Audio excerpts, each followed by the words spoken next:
নমস্কাৰ ফেসবুক লাইভৰ এই অনুষ্ঠানলৈ মই আপোনালোক সকলোকে আদৰণি জনাইছো পোনপ্ৰথমে মই আপোনালোকক সকলোকে কৃতজ্ঞতা জনাব বিচাৰিছো যে যোৱা 24 তাৰিখে অসমবাসী ৰাইজৰ আশীৰ্বাদত প্ৰধানমন্ত্ৰী শ্ৰী নৰেন্দ্ৰ মোদী ডাঙৰীয়াৰ সন্মুখত তথা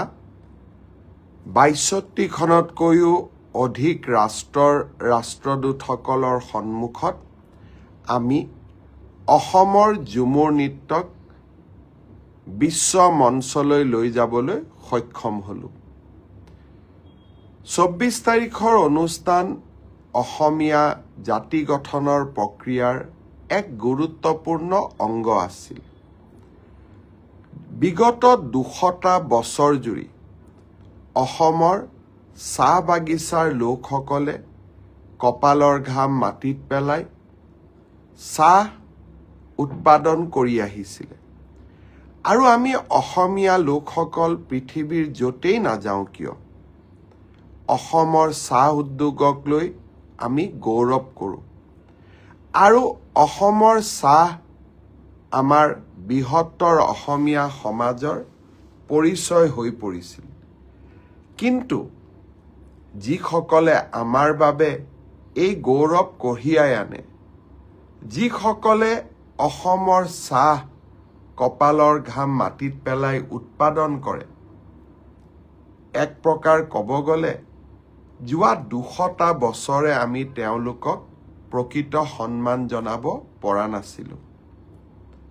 200টা বছৰ পিছত যোৱা 24 ফেব্ৰুৱাৰীত অসমবাসী ৰাইজে ঝুমুৰ নৃত্যক যি সন্মান জনালে চাহ বাগিচা আৰু আদিবাসী সমাজৰ যুৱক যুৱতীসকলে যি সাহসিকতাৰে সৰুসজাই ষ্টেডিয়ামত ঝুমুৰ নৃত্য প্ৰদৰ্শন কৰিলে সেয়া আমাৰ সকলোৰে বাবে এক গৌৰৱৰ ক্ষণ আছিল অসমীয়া জাতি গঠনৰ প্ৰক্ৰিয়াত ৰৈ যোৱা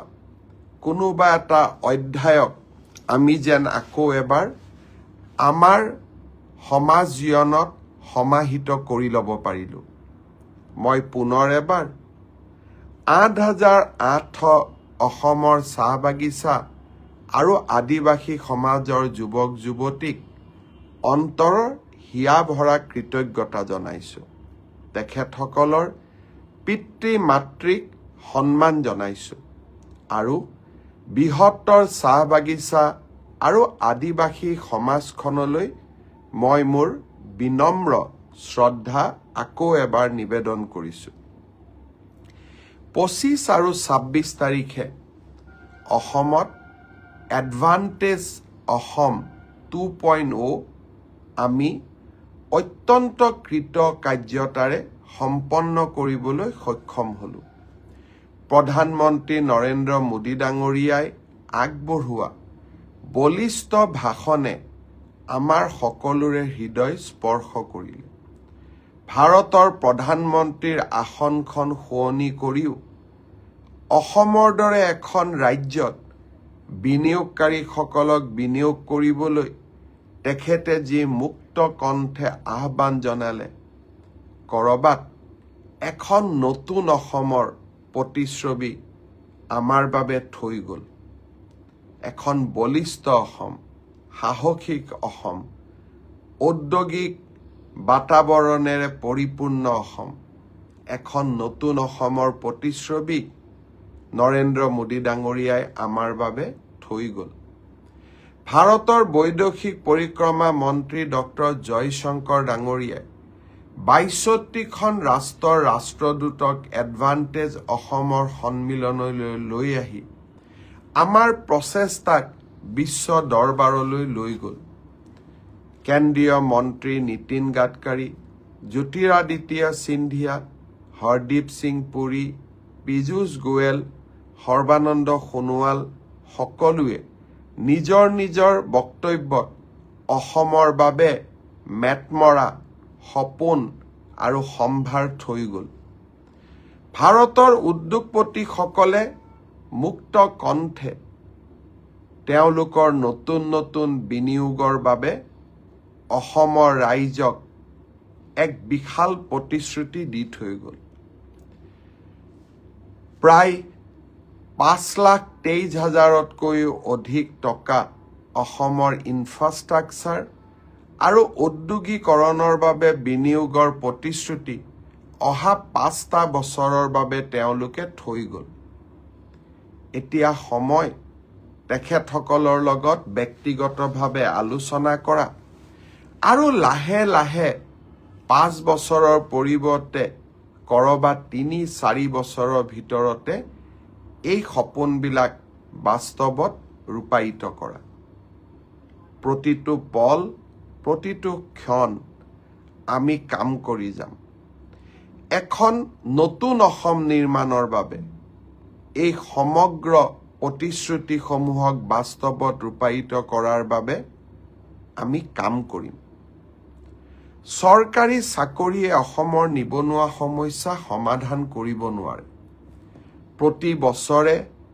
অসমত 6 লাখৰ পৰা 7 লাখ নতুন কেঁচুৱাৰ জন্ম হয়। আৰু অৰ্থাৎ যদি আমি তাকেই স্পষ্টভাৱে ক'ব যাওঁ, প্ৰতি বছৰে 18 বছৰ পৰিপূৰ্ণ কৰি 19 বছৰত 7 লাখ যুৱক যুৱতীয়ে পদাৰ্পণ কৰে আৰু স্বাভাৱিকতে এখেতসকলে নিজৰ নাম এমপ্লয়মেণ্ট এক্সচেঞ্জত ৰেজিষ্ট্ৰেশ্যন কৰে। 7 লাখ ল'ৰা ছোৱালীক এখন চৰকাৰে কৰ্মসংস্থাপন দিব পাৰিব জানো? আৰু সেইকাৰণেই অসমৰ ল'ৰা ছোৱালীয়ে সাধাৰণ ছিকিউৰিটি গাৰ্ডত কাম কৰিবৰ বাবেও অসমৰ বাহিৰলৈ যায়। বেমাৰ আজাৰ হ'লেও তেওঁলোকে চিকিৎসা কৰাৰো সুবিধা নাপায়। কেতিয়াবা কেতিয়াবা কাৰোবাৰ আকস্মিক মৃত্যু হ'লে তেওঁলোকৰ শৰীৰো অসমলৈ উভতি নাহে। 8,000 টকাত অসমৰ বাহিৰত দৰমহা যিসকলে পায় তেওঁলোকে পিতৃ মাতৃৰ বাবে টকা পঠিয়াব পাৰে নে নিজে ভালকৈ দুসাঁজ খাব পাৰে? মই বিশ্বাস কৰোঁ অসমত যদি আমি ঔদ্যোগিকৰণৰ পৰিৱেশ এটা নিৰ্মাণ কৰিব পাৰোঁ, এই ল'ৰা ছোৱালীসকলক আমি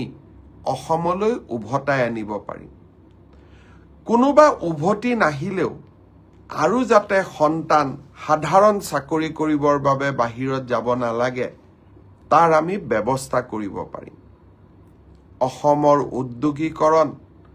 উদ্যোগপতিৰ বাবে নহয়, অসমৰ উদ্যোগীকৰণ আমাৰ নিবনুৱা যুৱক যুৱতীৰ বাবে। মই আশা কৰিম যিসকল উদ্যোগপতিয়ে অসমত উদ্যোগ স্থাপন কৰিবলৈ আগবাঢ়ি আহিব, যিসকলক আমি বিভিন্ন জিলালৈ লৈ যাম, তেওঁলোকক যাতে আমি সকলোৱে আদৰণি জনাওঁ আৰু তেওঁলোকক আমি অসমত উদ্যোগ স্থাপন কৰিবলৈ অনুমতি দিওঁ। মাত্ৰ 3টা বছৰৰ এক আন্দোলন বিবৰ্জিত পৰিৱেশে আমাক ভাৰতৰ অগ্ৰগামী ৰাজ্যসমূহৰ মাজৰ এখন কৰি আজি আমাক প্ৰতিষ্ঠা কৰিলে। আৰু যদি কেইটামান বছৰ আমি যদি অসমক শান্তিপূৰ্ণভাৱে ৰাখিব পাৰোঁ, আমি যদি আৰু কেইটামান বছৰ আমাৰ ৰাজ্যখনক আমি উৎপাদনমুখী কৰি ৰাখিব পাৰোঁ, আমি এখন নতুন অসম নিৰ্মাণ কৰিব পাৰিম। বিগত কেইটামান দশকৰ অশান্তিয়ে আমাক প্ৰতিযোগিতাৰ পৰা আঁতৰাই লৈ গৈছিল। উৰিষ্যা, কৰ্ণাটক, অন্ধ্ৰপ্ৰদেশ, তেলেংগানা, মহাৰাষ্ট্ৰ, গুজৰাটৰ কথা মই নকলোৱেই বা। কেৱল মাত্ৰ হত্যা হিংসা আন্দোলনৰ দাবানলে আমাৰ ৰাজ্যখনক এখন পিছপৰা ৰাজ্যত পৰিণত কৰিছিল। আমি কিছুমানে আমাৰ ৰাজ্যখন কিমান পিছপৰা তাৰ পৰিসংখ্যা দি ভাল পাওঁ কিন্তু আমাৰ ৰাজ্যখনক আগবঢ়াই লৈ যাবলৈ আমি কি প্ৰচেষ্টা কৰিব লাগিব তাৰ বিষয়ে আমি নকওঁ কাৰণ আমি মানুহৰ দুৰ্ভাগ্যক লৈ ৰাজনীতি কৰোঁ আমি মানুহৰ দুৰ্ভাগ্য আৰু দৰিদ্ৰতাক লৈ ৰাজনীতি কৰোঁ আমি এখন নতুন অসম বিচাৰোঁ যিখন অসমত মানুহৰ দৰিদ্ৰতাক লৈ মানুহে ৰাজনীতি নকৰে মোৰ অসম মাতৃৰ দুৰ্ভাগ্যক লৈ মানুহে ৰাজনীতি নকৰে যিখন অসমত মানুহে এখন বিকাশৰ স্বপ্নৰে পৰিপূৰ্ণ অসমৰ বাবে ৰাজনীতি কৰিব মই বিশ্বাস কৰোঁ আজি এটা সময় আহি পৰিল ইয়াৰ পৰা অসমীয়াই সিদ্ধান্ত ল'ব পাৰিব যে আমাৰ যাত্ৰা অগ্ৰগামী হ'ব নে আমাৰ যাত্ৰা আমি আৰু পিছলৈ লৈ যাম চান্দা ভাবুকি বন্ধ ধৰ্ণা ধৰ্মঘট আমাৰ জাতিটোৰ পৰিচয় হৈ পৰিছিল মই বিশ্বাস কৰোঁ এতিয়া আমাৰ জাতিটোৰ পৰিচয় হ'ব ব্যৱসায়ী শিল্পী সাহিত্যিক উদ্যোগী আমাৰ ল'ৰা ছোৱালীৰ অস্ত্ৰ বন্দুক AK-47 বোমা নহ'ব গ্ৰেনেড নহ'ব artificial intelligence quantum physics augmented reality এইবিলাক আমাৰ নতুন দিনৰ চালিকা শক্তি হ'ব ছিংগাপুৰৰ সৈতে আমি এইবাৰ এডভান্টেজ অসমৰ সময়ত এখন বিশেষ মেমৰেণ্ডাম অফ আণ্ডাৰষ্টেণ্ডিং কৰিছোঁ যাৰ জৰিয়তে মঙলদৈত নিৰ্মাণ হৈ থকা দক্ষতা বিশ্ববিদ্যালয়খনত ছিংগাপুৰ চৰকাৰে সহায় কৰিব আমি এটা স্কিল মেন পাৱাৰ অকল অসমৰে নহয় ভাৰতবৰ্ষৰ বাবে নিৰ্মাণ কৰিব খুজিছোঁ টাটা টেকনলজি আৰু অসমৰ পলিটেকনিকসমূহত ইতিমধ্যে ৩,০০০ কোটি টকা ব্যয় কৰি আমি ইণ্ডাষ্ট্ৰী 4.0ৰ বাবে প্ৰয়োজনীয় স্কিল মেন পাৱাৰ নিৰ্মাণৰ প্ৰচেষ্টাত ইতিমধ্যে আগবাঢ়িছোঁ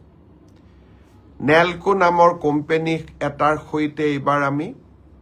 এখন মেমৰেণ্ডাম অফ আণ্ডাৰষ্টেণ্ডিং কৰিছোঁ যি চুক্তিৰ দ্বাৰা অসমৰ হাইস্কুল পৰ্যায়ৰ পৰাই স্কিল মেন পাৱাৰ নিৰ্মাণৰ কাম আৰম্ভ হ'ব দোসাল্ট নামৰ এটা ইণ্টাৰনেশ্যনেল অৰ্গেনাইজেশ্যনৰ সৈতে যিয়ে ৰাফেলৰ দৰে বিমান বনোৱাৰ কামত নিজক ব্ৰতী কৰি ৰাখিছে যিয়ে আমাৰ অসমৰ যুৱক যুৱতীক বিমান আদি নিৰ্মাণৰ সৈতে জড়িত আৰু বিভিন্ন অত্যাধুনিক কামৰ সৈতে জড়িত স্কিল মেন পাৱাৰৰ দিশে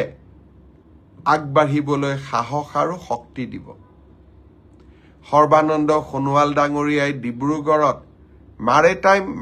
মেৰাটাইম ইনষ্টিটিউট নিৰ্মাণৰ কথা কৈছে যাৰ জৰিয়তে অসমৰ ল'ৰা ছোৱালীয়ে বিশ্ব মানদণ্ডৰ জাহাজত কাম কৰিবৰ বাবে স্কিল আহৰণ কৰিব পাৰিব জাপানৰ কেইবাটাও সংস্থাৰ সৈতে আমি চুক্তি কৰিছোঁ জাপানী লেংগুৱেজ ট্ৰেইনিঙৰ বাবে তেওঁলোকে আমাক আশ্বাস দিছে যে অসমৰ ল'ৰা ছোৱালীয়ে জাপানীজ লেংগুৱেজ আহৰণ কৰাৰ পিছত জাপানত অন্ততঃ 2 লাখ টকা মাহত দৰমহা পোৱা চাকৰিত অসমৰ 50,000 ল'ৰা ছোৱালীক তেখেতসকলে কৰ্ম সংস্থাপন দিব মুকেশ ধীৰুভাই আম্বানী গৌতম আদানী টাটাৰ এন চন্দ্ৰশেখৰন সজ্জন জিন্দাল প্ৰশান্ত ৰুয়া আদিৰ দৰে উদ্যোগপতিসকলে অসমত একত্ৰিতভাৱে প্ৰায় 2 লাখ কোটি টকা বিনিয়োগৰ আমাক আশ্বাস দিছে আমাৰ অসমলৈ স্বাভাৱিকভাৱে পৰিৱৰ্তন আহিব মাত্ৰ আমাৰ সকলোৰে সহায় সহযোগিতা লাগিব। শ্ৰদ্ধাৰ ৰাইজ, অসম বিধানসভাৰ অধিৱেশন চলি আছে। অহা 10 তাৰিখে অসম বিধানসভাত আমি নতুন বৰ্ষৰ বাবে বাজেট উপস্থাপন কৰিম। মোক কোনোবাই সুধি আছে আত্মসহায়ক গোটৰ বাবে মই এনাউন্স কৰা 10,000 টকাটো কেতিয়াকৈ পাম। নিৰ্বাচনৰ চূড়ান্ত প্ৰক্ৰিয়া এই মাহত আমি শেষ কৰিম আৰু 1 এপ্ৰিল তাৰিখে বিহালীত প্ৰথম 10,000 টকা আই মাতৃসকলক দি এই আঁচনিখনৰো আমি শুভাৰম্ভ কৰিম। এইবাৰৰ বাজেটতো আমি কেইবাটাও নতুন আঁচনি আপোনালোকৰ বাবে লৈ আহিম, যিয়ে অসমৰ দৰিদ্ৰ আৰু মধ্যবিত্তজনক সকাহ দিব। প্ৰধানমন্ত্ৰী ডাঙৰীয়াই 12 লাখ টকালৈ যাৰ উপাৰ্জন সি ইনকাম টেক্স দিয়াৰ প্ৰয়োজন নাই, তেনেধৰণৰ ঘোষণাৰে আমাক কেন্দ্ৰীয় বাজেটৰ জৰিয়তে এক বিশাল সকাহ মধ্যবিত্ত ৰাইজৰ বাবে লৈ আহিছিল। প্ৰধানমন্ত্ৰী ডাঙৰীয়াৰ আদৰ্শকে সৰুগত কৰি আমাৰ চৰকাৰৰ এই বিত্তবৰ্ষৰ বাজেটতো অসমৰ দৰিদ্ৰ আৰু মধ্যবিত্ত শ্ৰেণীটোৰ বাবে আৰু বিশেষকৈ অসমৰ যুৱ শক্তি আৰু অসমৰ শিক্ষাৰ্থীসকলৰ বাবে আমি কেইবাটাও নতুন পৰিকল্পনা হাতত ল'ম। নতুন অসম নিৰ্মাণৰ বাবে আমাক ইনফ্ৰাষ্ট্ৰাকচাৰৰ প্ৰয়োজন। ৰাজ্য চৰকাৰে এই বছৰৰ বাজেটত এনে বহুত নতুন ইনফ্ৰাষ্ট্ৰাকচাৰৰ আঁচনিও আৰম্ভ কৰিব। আপোনালোকৰ যদি বাজেটক লৈ কিবা বিশেষ পৰামৰ্শ আছে, উদ্ভাৱনীমূলক পৰামৰ্শ, বহুতে ক'ব মোৰ বিদ্যালয়খন প্ৰাদেশিকৰণ কৰি দিয়ক, তেনে পৰামৰ্শ আমি জানো। কিন্তু এনেকুৱা পৰামৰ্শ যি আমি কোনেও নাজানো, যি নতুন অসম নিৰ্মাণৰ বুনিয়াদ হ'ব পাৰে, যি ইনোভেটিভ হ'ব পাৰে, যিয়ে কেইবাজনো মানুহৰ বাবে কৰ্মসংস্থাপনৰ সৃষ্টি কৰিব পাৰে, যোনে নেকি অসমৰ সমস্যাসমূহ সমাধানৰ ক্ষেত্ৰত বিজ্ঞানসন্মত পৰামৰ্শ আগবঢ়াব পাৰে। তেনে যদি কিবা আপোনালোকৰ পৰামৰ্শ আছে, মোক কমেণ্ট ছেকশ্যনত আপোনালোকে পৰামৰ্শ দিব। কিন্তু বাকী পৰামৰ্শবিলাক মই জানো, প্ৰাদেশিকৰণ কৰিব লাগে, গাঁওবুঢ়াৰ দৰমহা বঢ়াব লাগে, আশা অংগনবাড়ীৰ দৰমহা বঢ়াব লাগে, তেনে পৰামৰ্শবিলাক মই জানো। তাক পৰামৰ্শ বুলি নকয়, তাক উইচ লিষ্ট বুলি কয়। কিন্তু আমাক উইচ লিষ্টৰ লগতে পৰামৰ্শ লাগে, যি নতুন অসমৰ ভেটি নিৰ্মাণ কৰাৰ বাবে আমি সাহস পাওঁ, শক্তি পাওঁ, আইডিয়া পাওঁ। প্ৰবাসী অসমীয়াসকল কোনোবা কলিকতাত আছে, কোনোবা দিল্লীত আছে, কোনোবা মহাৰাষ্ট্ৰত আছে, কোনোবা কৰ্ণাটকত আছে। সেই ৰাজ্যবিলাকত যদি কিবা ভাল কাম হৈছে যি অসমত হোৱা নাই, তেনে পৰামৰ্শও আমাক দিব পাৰে। সুমি হাজৰিকাই গ্ৰেট মামা লিখিছে। কোনোবাই কৈছে এডিআৰই ৰিজাল্টৰ কেতিয়া দিব। মই আজি গোটেই পৰীক্ষাৰ ৰিজাল্টৰ কথা ক'ম, আপোনালোকে অলপ দেৰি মোৰ লগত সহযোগিতা কৰক। হবিব মহম্মদ চৌধুৰীয়ে চাই আছে, লক্ষ্য বৰাই চাই আছে, ভেৰি গুড মামা বুলি কৈছে। পল্লৱী বৰুৱাই মোক সুধিছে ৰিজাল্টৰ ডেট দিয়ক, অলপ ধৈৰ্য ধৰক। নমিদ আছে, সুধিছে ৰিজাল্ট লাগে। পাছ কৰিম বুলি আমি কনফিডেণ্ট হৈ আছো ডেফিনেটলি। গতিকে আপোনাকো মই উত্তৰ দিম ৰিজাল্ট কেতিয়া হ'ব। আৰু বহুতে আশিষ বাউৰী গ্ৰেট, আৰু বহুজনে এই ধৰণে পৰামৰ্শ ইয়াত আগবঢ়াইছে। মই সকলোকে আকৌ এবাৰ ৰিকুৱেষ্ট কৰিম যে বাজেটক লৈ যদি আপোনালোকৰ কিবা বিশেষ পৰামৰ্শ আছে, আপোনালোকে অনুগ্ৰহ কৰি পৰামৰ্শবোৰ কমেণ্ট ছেকশ্যনত দিব। কিন্তু মই আকৌ কৈছো উইচ লিষ্ট নালাগে উইচ লিষ্টখিনি আমি ইতিমধ্যে কেইবাটাও ফেচবুক লাইভৰ জৰিয়তে আপোনালোকৰ পৰা লৈ লৈছো এইবাৰ দিব যে কিবা যদি আপোনালোকৰ পৰামৰ্শ আছে যি পৰামৰ্শই আমাক ৰাজ্যখনক আগুৱাই লৈ যোৱাত সহায় কৰিব মই আপোনালোকক বহুত দেৰি অপেক্ষাৰত কৰি থব খোজা নাই মই আপোনালোকক প্ৰতিশ্ৰুতি দিছিলো যে এডভান্টেজ অসম হৈ যোৱাৰ পিছতে আমি হৈ যোৱা পৰীক্ষাবিলাকৰ ৰিজাল্ট লাহে লাহে দিবৰ বাবে চেষ্টা কৰিম মই আজি কেইটামান পৰীক্ষাৰ ৰিজাল্ট কেতিয়া দিব তাৰ বিষয়ে মই আপোনালোকক জনাম গোটেই কেইটা পৰীক্ষাৰ ৰিজাল্ট কেতিয়া দিব সেই বিষয়ে জনাবৰ বাবে মই আজিয়ে সক্ষম নহম কিন্তু কেইবাটাও পৰীক্ষাৰ ৰিজাল্ট আমি কেতিয়া দিম তাৰ বিষয়ে মই আপোনালোকক আজি জনাব বিচাৰিম মই আগতে কৈছো যে পৰীক্ষাৰ ৰিজাল্ট কি হ'ব আসলতে আপোনালোকে মোক সুধিছে আসলতে আপোনাক ডেটটোৰ প্ৰয়োজন কাৰণ ৰিজাল্ট কি হ'ব তাক আপোনালোকে সকলোৱে নিজে জানে সকলোৱে OMR sheet ডাউনলোড কৰি লৈছে পল্লৱ মোহন বৰুৱা আমাক চাই আছে পম্পি তালুকদাৰ তেওঁকো ডিটিৰ কিবা প্ৰমোচনৰ কথা ভাস্কৰ শৰ্মা চাই আছে প্ৰদীপ বৰাই চাই আছে নন্দু পখৰেল তেখেতে চাই আছে আজি এটা ভাল খবৰ দিওঁ মই পাহৰিয়ে গৈছিলো অসমৰ কাৰ্বি আলঙৰ বিনিতা চেত্ৰী 8 বছৰীয়া ছোৱালী ব্ৰিটেইন গট টেলেণ্ট নামৰ অনুষ্ঠানটোত যি ধৰণে প্ৰদৰ্শন কৰিলে সঁচাকৈয়ে মনটো গৌৰৱেৰে উফন্দি উঠিলে অসমৰ টেলিভিছন চেনেলবিলাকতো আজি সেই বিষয়ে ধুনীয়াকৈ নিউজ আহিছে মোৰ টুইটাৰতো মই দিছো ফেচবুকতো দিছো আপোনালোকে চাব কণমানি বিনিতাই কেনেকে হাত সাগৰ পাৰ হৈ আমাৰ অসমৰ ধ্বজা উচ্চ শৃংগৰ আৰোহণ কৰোৱালে আপোনালোক সকলোৱে তাইৰ অনুষ্ঠান চাব ইমান ধুনীয়া নাচিছে আৰু ইমান ধুনীয়াকৈ স্মাৰ্টলি কথাৰ উত্তৰ দিছে সঁচাকৈয়ে আজি মনবোৰ কৰবাত যেন পূৰ্ণ হৈ উঠিলে বিনিতাৰ সুদীৰ্ঘ আৰু সুন্দৰ জীৱন এটাৰ বাবে মা কামাখ্যাৰ ওচৰত প্ৰাৰ্থনা জনালো